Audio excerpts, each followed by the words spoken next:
சற்று முன் கிடைக்கப்பெற்ற மிக மிக முக்கியமான செய்தி ஒன்று வெளியாகி உள்ளது.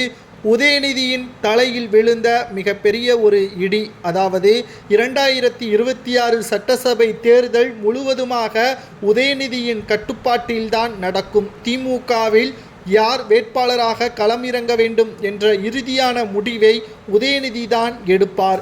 அப்படி எடுக்கக்கூடிய நபர் வெற்றி அடைந்தால்தான் அடுத்த கட்ட அரசியல் வாரிசாக முழுவதுமாக உதயநிதி அவர்களது அதிகாரங்கள் ஒட்டுமொத்தமாக கட்டுப்பாட்டிற்குள் திமுகவை கொண்டு வர முடியும்.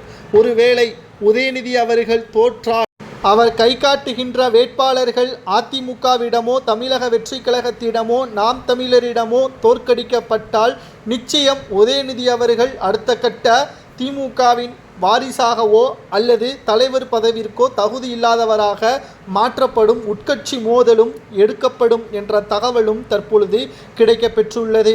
மேலும் ஸ்டாலினுக்கு வயதாகிவிட்டது.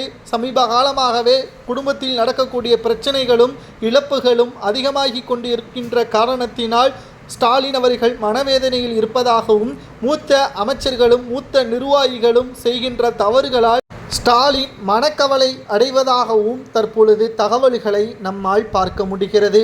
அது மட்டுமல்ல, திராவிட முன்னேற்ற கழகத்தின் ஆட்சி இரண்டாவது முறை அமைய வேண்டும் என்பதற்கேற்ப பல்வேறு முடிவுகளையும் எடுத்து வருகிறார்கள். ஆனால் இது நிச்சயமாக திமுகவிற்கு ஆதரவாக கிடைக்குமா என்று பார்த்தால் மக்கள் கடந்த 4 ஆண்டுகளாக திமுகவை வெறுத்துவிட்டார்கள். இனியும் திமுக ஆட்சி வேண்டாம் என்பதற்கேற்ப மக்களின் மனநிலையும் இருக்கிறது. புதியவர்களுக்கு ஒரு முறை வாய்ப்பை கொடுப்போம் என்பதையும் மக்கள் நினைக்க ஆரம்பித்து விட்டார்கள்.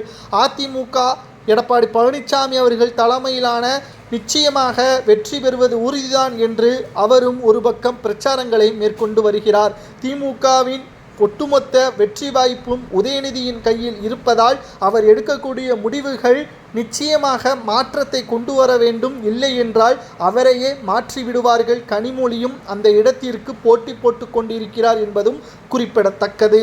இன்னும் ஒரு சில வாரங்களில் திமுகவில் பல்வேறு மாற்றங்கள் கொண்டு வரப்படுகிறது. அதில் 7 அமைச்சர்களுக்கு மீண்டும் வாய்ப்புகள் வழங்கப்படாது. களத்தில் தேர்தலில் அவர்கள் போட்டியிட வேண்டாம் என்ற முடிவை உதயநிதி எடுத்துள்ளார். இறுதியாக ஸ்டாலின் அவர்கள் அதை அறிவிக்கும் பட்சத்தில் அதனால் எந்த ஒரு பிரச்சனையோ வந்தால் திமுகவில் சிக்கல் ஏற்படும் என்பதையும் நம்மால் பார்க்க முடிகிறது.